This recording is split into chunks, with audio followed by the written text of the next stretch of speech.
তিলাওয়াতের ভাজে ভাজে সুরের অলংকার, এ কোরআন বাণী যে আল্লাহর, এ কোরআন বাণী যে আল্লাহর। আসসালামু আলাইকুম ওয়া রাহমাতুল্লাহি ওয়া বারাকাতুহু। আস-সুন্নাহ ফাউন্ডেশনের অনন্য আয়োজন সহজ সূত্রে কোরআন শিখির 24তম পর্বে আপনাদেরকে স্বাগতম।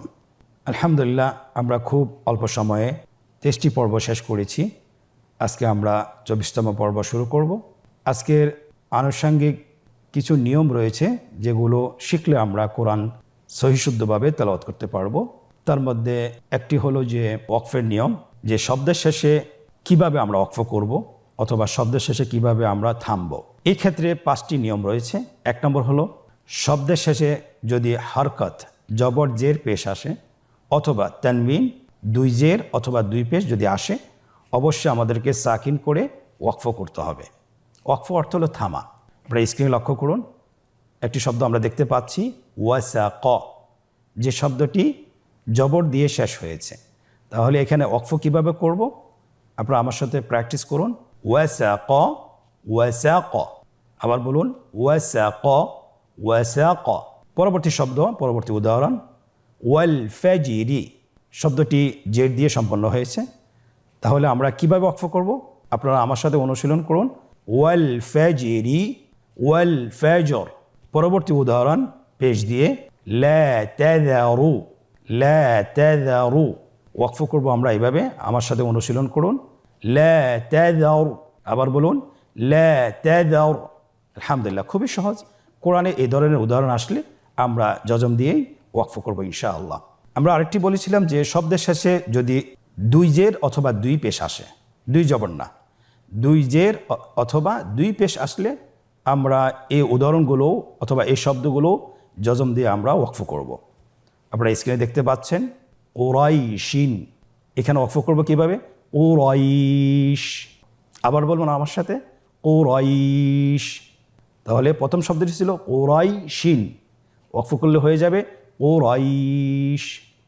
পরবর্তী উদাহরণ হালিমুন হালিমুন। আপনারা দেখছেন শব্দটি 2 পেশ দিয়ে শেষ হয়েছে। তাহলে আমরা কিভাবে ওয়াকফ করব? আমার সাথে অনুশীলন করুন। হালিম, আবার বলুন হালিম। আলহামদুলিল্লাহ, 1 নম্বর নিয়ম আমরা শেষ করেছি। এখন আমরা 2 নম্বর নিয়ম শুরু করব। শব্দের শেষে যদি 2 জবর থাকে, অবশ্যই আমাকে এখানে 1 আলিফ পরিমাণ টেনে পড়তে হবে। আপনারা স্ক্রিনে দেখতে পাচ্ছেন একটা উদাহরণ হাকিমান। এখানে আমরা কিভাবে ওয়াকফ করব? ওয়াকফ করার সময় অবশ্যই 1 জবর দিয়ে 1 আলিফ পরিমাণ টেনে পড়তে হবে। আপনারা আমার সাথে বলুন হাকিমা হাকিমা। কোরআনে এই ধরনের উদাহরণ অনেক আসছে। আপনারা অবশ্যই এই বিষয়টি লক্ষ্য করবেন। যখনই আমরা ওয়াকফ করব, 1 জবর দিয়ে 1 আলিফ পরিমাণ টেনে আমাদেরকে ওয়াকফ করতে হবে। আবার বলুন হাকিমান হাকিমা। আলহামদুলিল্লাহ, আমরা দ্বিতীয় নিয়মটিও শেষ করেছি। 3 নম্বর নিয়ম, শব্দের শেষে মাদের হরফ থাকলে অথবা খাড়া জবর থাকলে, মাদের হরফ আলিফ ওয়াও ইয়া অথবা খাড়া জবর থাকলে যেভাবে আছে সেভাবে আমাদেরকে পড়তে হবে। আপনারা স্ক্রিনে দেখতে পাচ্ছেন উদাহরণটি হলো জিল জালাহা। এখানে জবরের পরে খালি আলিফ রয়েছে। তাহলে আমরা ওয়াকফ করার সময় সেম যেভাবে আছে সেভাবে আমরা পড়ব। আপনারা আমার সাথে বলুন জিল জালাহা। এখানে কোনো পরিবর্তন নেই, এটা আপনাদেরকে লক্ষ্য রাখতে হবে। শব্দের শেষে মাদের হরফ আলিফ ওয়াও ইয়া, জবরের বাম পাশে খালি আলিফ, জেরের বাম পাশে জজমালা ইয়া, পেশের বাম পাশে জজমালা ওয়াও হলে 1 আলিফ টেনে পড়তে হয়, কিন্তু এখানে কোনো পরিবর্তন হবে না। আমার সাথে আবার বলুন জিল জালাহা।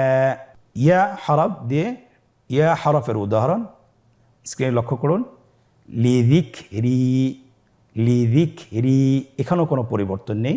মাদের হরফ ওয়াওয়ের উদাহরণ লক্ষ্য করুন তাউলু, এখানেও কোনো পরিবর্তন নেই। আমরা আরেকটি বলেছিলাম এই প্রকারের মধ্যে যে মাদের হারকাত, একটি হলো মাদের হরফ আর একটি হলো মাদের হারকাত। মাদের হারকাতের যদি খাড়া জবর হয় তাহলে যেভাবে আছে সেভাবে থামতে হবে। উদাহরণটি লক্ষ্য করুন ওয়াদ্দুহা ওয়াদ্দুহা। এখানে আমি যদি মিলিয়েও পড়ি ওয়াদ্দুহা ওয়াল্লাইলি, কোনো পরিবর্তন নেই। আবার যদি আমি ওয়াকফ করি তাহলে যেভাবে আছে সেভাবে আমরা পড়ব। ওয়াদ্দুহা, এই প্রকারের মধ্যেই মাদের হারকাতের যদি উল্টা পেশ থাকে অথবা খাড়া জের থাকে তাহলে এই শব্দের উপর ওয়াকফ করতে হলে অবশ্যই সাকিন দিয়ে ওয়াকফ করতে হবে। আপনারা স্ক্রিনে দেখুন, উদাহরণটি হলো ওয়া'আদ্দাদাহু। তাহলে কিভাবে আমরা ওয়াকফ করব? অবশ্যই আমাদেরকে সাকিন দিয়ে ওয়াকফ করতে হবে। আপনারা আমার সাথে অনুশীলন করুন, ওয়া'আদ্দাদাহ। আবার বলুন ওয়া'আদ্দাদাহ। পরবর্তী শব্দ খাড়া জের দিয়ে যাহরিহি। এখানে আমরা কিভাবে ওয়াকফ করব? আমরা দেখছি এখানে খাড়া জের রয়েছে, অবশ্যই ওয়াকফ করার সময় জজম দিয়েই আমাদেরকে ওয়াকফ করতে হবে। তাহলে আমার সাথে অনুশীলন করুন, যাহরিহি। আবার বলুন যাহরিহি। আলহামদুলিল্লাহ, আমরা 3 নম্বর নিয়মটি শিখেছি। এখন আমরা 4 নম্বর নিয়মটি শিখব। শব্দের শেষ হরফে গোলতা থাকলে, শব্দের শেষ হরফে গোলতা থাকলে তা সাকিনযুক্ত হাতে পরিবর্তন করে ওয়াকফ করতে হয়। আপনারা উদাহরণটি দেখতে পাচ্ছেন, মুসাদাতুন। এখানে শেষের হরফটি হলো গোলতা। তাহলে শেষের হরফটি যদি গোলতা থাকে ওয়াকফ করার সময় অবশ্যই আমরা হাতে পরিবর্তন করে ওয়াকফ করব। আপনারা আমার সাথে অনুসরণ করুন, মুসাদাহ। আবার বলুন মুসাদাহ। খুবই সহজ নিয়ম, যদি আমরা একটু খেয়াল করে পড়ি তাহলে ইনশাআল্লাহ আমাদের তেলাওয়াতের সময় কোনো ভুল হবে না। এখন আমরা শিখব 5 নম্বর নিয়ম। শব্দের শেষ হরফে হরকত অথবা তানবিন সহকারে তাসদীদ হলে অবশ্যই আমাদেরকে হরকত অথবা তানবিনকে বাদ দিয়ে তাসদীদের উপরে ওয়াকফ করতে হবে। আপনারা স্ক্রিনে লক্ষ্য করুন, একটি শব্দ আমরা দেখতে পাচ্ছি আস-সামিরিয়্যু। আমরা এখানে কীভাবে ওয়াকফ করব? অবশ্যই এখানে যেহেতু হরকত রয়েছে হরকতকে বাদ দিয়ে আমরা তাসদীদের উপর ওয়াকফ করব। আপনারা আমাকে দেখুন এবং আমার সাথে অনুশীলন করুন, আস-সামিরি, আস-সামিরি। পরবর্তী আমরা আরেকটি শব্দ দেখতে পাচ্ছি যে শব্দটি তানবিন সহকারে তাসদীদ এসেছে। তাহলে এখানে আমরা কিভাবে ওয়াকফ করব? প্রথম শব্দটি হলো মুস্তাকাররুন। আমরা দেখতে পাচ্ছি তানবিন সহকারে তাসদীদ রয়েছে, অবশ্যই আমাদেরকে তানবিনটাকে বাদ দিয়েই তাসদীদের উপর ওয়াকফ করতে হবে। আপনারা আমার সাথে বলুন মুস্তাকার। তাহলে আমরা শব্দের শেষে কিভাবে ওয়াকফ করব এটির আমরা 5টি নিয়ম শিখলাম। ইনশাআল্লাহ আশা করি আমাদের যখন এটা বারবার অনুশীলন করব তাহলে হয়তো আমাদের আর ভুল হবে না বিইذনিল্লাহি তাআলা। 5 নম্বর নিয়মের মধ্যে আরেকটি বিষয় রয়েছে, যদি শেষ হরফটি নুন এবং মিম হয়, এই নুন এবং মিমের উপর থামতে হলে অবশ্যই আমাদের গুণনা করে থামতে হবে। আপনারা একটি উদাহরণ দেখতে পাচ্ছেন, জান্নুন। এখানে আমরা কীভাবে ওয়াকফ করবো? আপনারা স্ক্রিনে দেখুন, শেষ হরফটি নুন এবং তানবিন এবং তাসদীদ সহকারে এসেছে, অবশ্যই তানবিনকে বাদ দিয়ে আমরা নুনের উপরে ওয়াকফ করব। কিন্তু এক্ষেত্রে শর্ত হলো অবশ্যই গুণনা করতে হবে। যেমন আমার সাথে অনুশীলন করুন, জান।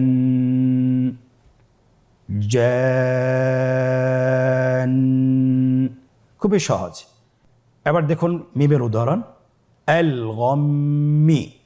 এখানেও শেষ হরফটি মিম, তানবিন এবং তাসদীদ সহকারে এসেছে, অবশ্যই আমাদেরকে ওয়াকফ করতে হলে তানবিনটাকে বাদ দিয়ে তাসদীদের উপর ওয়াকফ করতে হবে। কিভাবে ওয়াকফ করবেন?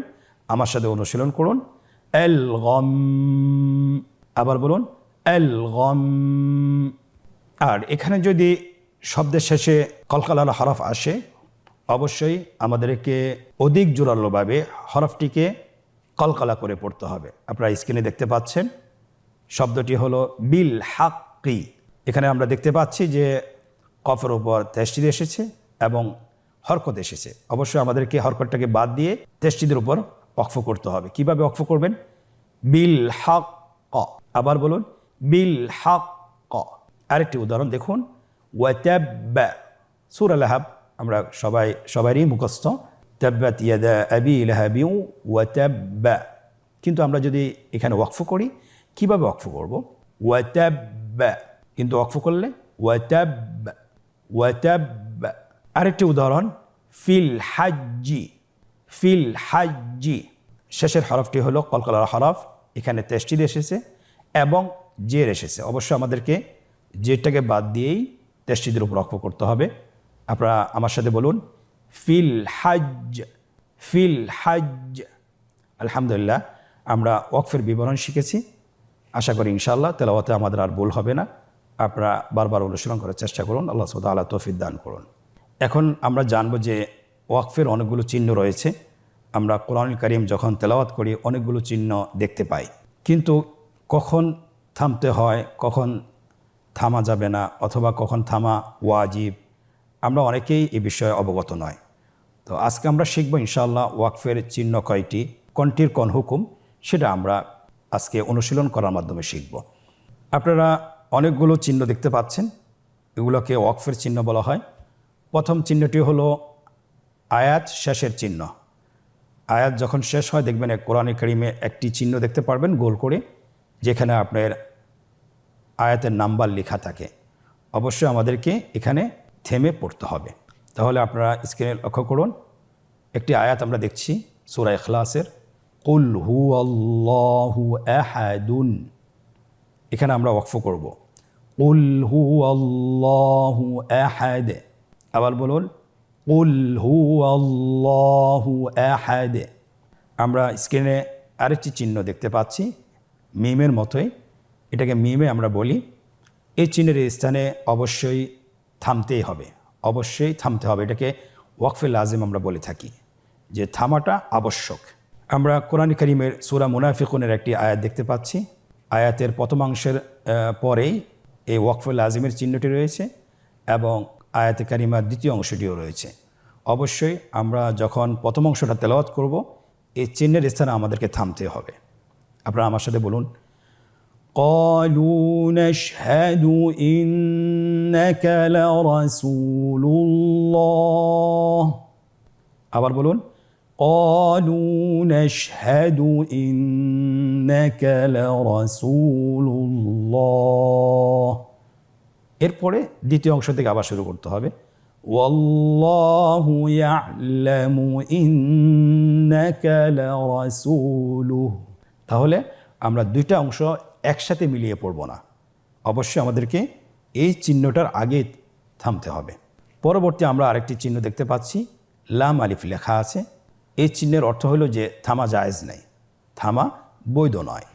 এর উদাহরণটা আমরা পড়ছি, আপনারা দেখুন সূরা বাকারার একটি আয়াত, قالوا إنا معكم إنما نحن مستهزئون। কোরআন তেলাওয়াত করার সময় আমরা যখনই লাম আলিফ দেখব এখানে আমরা থামবো না, এখানে আমরা ওয়াকফ করব না, আমরা মিলিয়ে পড়ে যাব ইনশাআল্লাহ।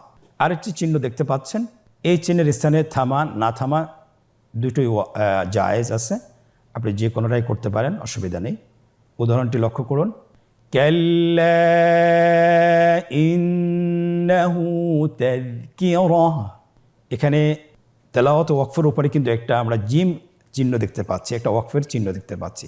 এখানে দুইটা ওয়াকফ, একটা হলো তেলাওয়াতের ওয়াকফ, আর একটা হলো আরেকটি চিহ্ন, সেটা হলো জিম। আমরা বলেছি আগেই যে এখানে আপনি থেমেও পড়তে পারবেন অথবা মিলিয়েও পড়তে পারবেন, দুইটি জায়েজ। কাল্লা ইন্নাহু তাযকিরাহ ফামান শাআ যাকারাহ। এটা আমি থেমে পড়লাম, এখন আমরা মিলিয়ে পড়ব, কাল্লা ইন্নাহু তাযকিরাতুন ফামান শাআ যাকারাহ। তো আমরা যখন এই জিম চিহ্নটি আমরা দেখতে পারবো, অবশ্যই আমরা দুটোই করতে পারবো, দুটোই আমাদের জন্য বৈধ রেখেছেন। আরেকটি চিহ্ন আমরা দেখছি, তিনটি ডট দেখছি অথবা তিনটি ফোঁটা দেখতে পাচ্ছি, দুইটি নিচে আরেকটি হলো উপরে। আপনারা আশা করি আপনারা দেখতে পাচ্ছেন। আয়াতে কারিমের মধ্যে দেখেন দুই জায়গায় আছে, অবশ্যই আমাদেরকে যে কোনো এক স্থানে থামতে হবে। দুটো চিহ্নকেই একসাথে মিলিয়ে পড়া যাবে না। কিভাবে আমরা পড়ব আপনারা আমার সাথে অনুশীলন করুন। লা রাইব ফীহি হুদাল লিল মুত্তাকিন। এই আয়াতটি এসেছে সূরা বাকারার দ্বিতীয় আয়াতে। আমরা পড়েছি যালিকাল কিতাবু লা রাইব। এরপরে শুরু করতে হবে ফীহি হুদাল লিল মুত্তাকিন, অথবা আমরা আরেকভাবে করতে পারি লা রাইবা ফীহি হুদাল লিল মুত্তাকিন। আলহামদুলিল্লাহ, খুব সহজে আমরা শিখে ফেলছি। আরেকটি চিহ্ন আমরা স্ক্রিনে দেখতে পাচ্ছি, সাদ লাম ইয়া সিলি। এই চিহ্নটির ক্ষেত্রে ওয়াকফ করা জায়েজ, কিন্তু মিলিয়ে পড়া উত্তম। স্ক্রিন লক্ষ্য করুন, আয়াতটি হলো ওয়াল হিজারা উইদ্দাত লিল কাফিরিন। এখানে আমরা দুইভাবেই অনুশীলন করে আপনাদেরকে দেখাবো, আপনারা আমার সাথে অনুশীলন করুন। ওয়াল হিজারা উইদ্দাত লিল কাফিরিন, কিন্তু মিলিয়ে পড়া যেহেতু উত্তম, আমরা এখানে মিলিয়ে পড়ে আমরা অনুশীলন করব বারবার। ওয়াল হিজারাতু উইদ্দাত লিল কাফিরিন, ওয়াল হিজারাতু উইদ্দাত লিল কাফিরিন। পরবর্তী আরেকটি চিহ্ন ত, এই চিহ্নটি আমরা যখনই দেখব অবশ্যই আমরা এখানে থেমে পড়া উত্তম, আমরা থেমে পড়ব। وَأَرْضُ اللَّهِ وَاسِعَةٌ إِنَّمَا يُوَفَّى الصَّابِرُونَ أَجْرَهُمْ بِغَيْرِ حِسَابٍ। আজকের অধ্যায়ের আরেকটি চিহ্ন রয়েছে, এটাকে আমরা বলি সাক্তা। এই চিহ্নের ক্ষেত্রে অবশ্যই আওয়াজ বন্ধ হবে, কিন্তু নিঃশ্বাস বন্ধ হবে না। আওয়াজটা বন্ধ হয়ে যাবে, কিন্তু নিঃশ্বাস বন্ধ করা যাবে না। কিভাবে আমরা পড়ব?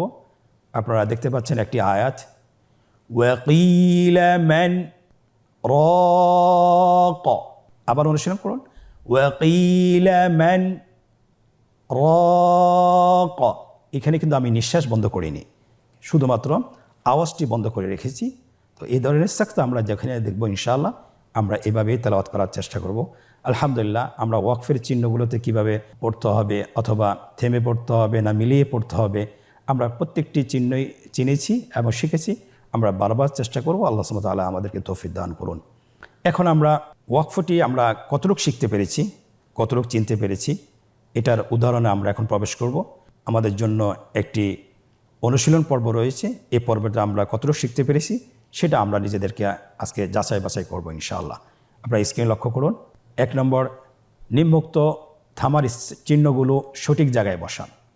আমরা দেখতে পাচ্ছি এখানে 3টি থামার চিহ্ন রয়েছে, লাম, আলিফ, মিম এবং ওয়াকফ। মাঝখানের রোটি খালি রয়েছে এবং নিচে 3 নম্বর রোতে সেখানে এই চিহ্নগুলোর হুকুম লেখা আছে। আপনারা দেখতে পাচ্ছেন লাম, আলিফ, এটা কোথায় বসবে? এই চিহ্নের স্থানে তেলাওয়াতে ওয়াকফ করতে হয়। এই চিহ্নের স্থানে অবশ্যই থামতে হবে, এই চিহ্নের স্থানে থামা যাবে না। আমরা বুঝতে পারতেছি লাম আলিফ মানে হলো লা ইয়াজুজ, এখানে থামা যাবে না। তাহলে আমরা এই লাম আলিফ চিহ্নটি এখানে বসিয়ে দিই। দ্বিতীয় চিহ্নটি মিম। আমরা বলেছিলাম, এতক্ষণ আমরা অনুশীলন করেছিলাম, মিম যদি আমরা দেখি অবশ্যই এখানে থেমেই পড়তে হবে, থামা আবশ্যক। তাহলে দ্বিতীয় ঘরটিতে আমরা বসিয়ে দিই, এই চিহ্নের স্থানে অবশ্যই থামতে হবে। তৃতীয়টি হলো তেলাওয়াতে ওয়াকফ, যেটা আয়াতের শেষে এই চিহ্নটা আমরা দেখতে পাই। আমরা এই চিহ্নের স্থানে তেলাওয়াতে ওয়াকফ করতে হয়, এই ঘরটিতে আমরা বসিয়ে দিই। আলহামদুলিল্লাহ, তাহলে আমরা খুব সহজেই বুঝতে পেরেছি যে চিহ্নগুলো কিভাবে ব্যবহার করতে হয় এবং কিভাবে তেলাওয়াত করতে হয়। অনুশীলনের দ্বিতীয় প্রশ্ন, রেখা টেনে ডানের শব্দের সাথে বামের উপযুক্ত শব্দের সাথে মিল করুন। আমরা এখানে 3টি কলাম দেখতে পাচ্ছি, ডানের একটি কলাম, মাঝখানের একটি কলাম যেটি খালি, এবং বামের একটি কলাম। ডানের শব্দের সাথে বামের উপযুক্ত শব্দের সাথে আমরা মিল করব। তাহলে ওয়াসাক, শেষের হরকটি দেখতে পাচ্ছি জবর, এবং একই শব্দ কিন্তু বামে রয়েছে, আপনি সেই শব্দের সাথে মিল করুন। মিল করা হচ্ছে ওয়াসাক, ওয়াসাক। ওয়াল ফাজিরি, দেখুন তৃতীয় কলামে এখানে ওয়াল ফাজিরি আছে কিনা? হ্যাঁ, আমরা পেয়েছি ওয়াল ফাজর। তাহলে এখানে আমরা মিল করি ওয়াল ফাজিরি, ওয়াল ফাজর। তৃতীয় শব্দ জান্নুন, ওয়াকফ কীভাবে করব? জান। আমরা দেখতে পাচ্ছি আমাদের তৃতীয় কলামে এই জান শব্দটি রয়েছে, আমরা এটার সাথে মিল করে দিই। এমনিভাবে প্রত্যেকটি শব্দ মিল করা হচ্ছে। আপনারা স্ক্রিনে লক্ষ্য করুন এবং আপনারা সহজে বুঝতে পারবেন যে শেষে কি থাকলে কি করতে হয়। এটা আমরা 5টি নিয়ম শিখেছি। আশা করছি আমরা এটাতে সফলতা অর্জন করব ইনশাআল্লাহ। 3 নম্বর, নিম্নোক্ত আয়াতে এই চিহ্নটি মিম, আমরা ওয়াকফে লাজিম বলেছিলাম, এটাকে খুঁজে বের করুন এবং এর হুকুম বলুন। আপনারা স্ক্রিনে দেখতে পাচ্ছেন একটি আয়াত, আমার সাথে বলুন, زين للذين كفروا الحياة الدنيا ويسخرون من الذين آمنوا। এখানে আমরা একটা ওয়াকফ লাজিমের চিহ্ন দেখতে পাচ্ছি। এটার নিয়ম হলো অবশ্যই এখানে থামতে হবে, এটাকে অতিক্রম করা যাবে না। এই চিহ্নের আগের আয়াত এবং পরের আয়াত দুটোকে একসাথে মিলিয়ে পড়া যাবে না, এখানে থামতে হবে। পরের অংশ থেকে আমাদেরকে আবার শুরু করতে হবে। ওয়াল্লাযীনা ইত্তাকাউ ফাওকাহুম ইয়াওমাল কিয়ামাহ ওয়াল্লাহু ইয়ারযুকু মান ইয়াশাউ বিগাইরি হিসাব। আলহামদুলিল্লাহ, আশা করি আলহামদুলিল্লাহ আপনারা যারা আমাদেরকে দেখছেন, আমাদেরকে শুনছেন, আমাদের সাথে অনুশীলন করছেন, ইনশাআল্লাহ ভবিষ্যতে আমরা যখন কোরআন তেলাওয়াত করব এ ধরনের আমাদের আর ভুল হবে না। আমরা কখন থামবো না, কখন মিলিয়ে পড়তে হবে, কখন মিলিয়ে পড়তে হবে না, অথবা কখন মিলিয়ে পড়া উত্তম এবং কখন থামা আবশ্যক, আমরা প্রত্যেকটি হুকুমই আমরা জেনেছি। আল্লাহ সুবহানাহু ওয়া তাআলা আমাদেরকে কোরআন তেলাওয়াতে সহিশুদ্ধতা দান করুন, সব আল্লাহুম্মা আমিন। আজকের পর্ব থেকেই এখানে বিদায় নিচ্ছি, পরবর্তী পর্বতে আবারও দেখা হচ্ছে। জাযাকুমুল্লাহ খায়র। আসসালামু আলাইকুম ওয়া রাহমাতুল্লাহি ওয়া বারাকাতুহু। আসুন্নাহ ফাউন্ডেশন, উম্মার স্বার্থে সুন্নাহর সাথে।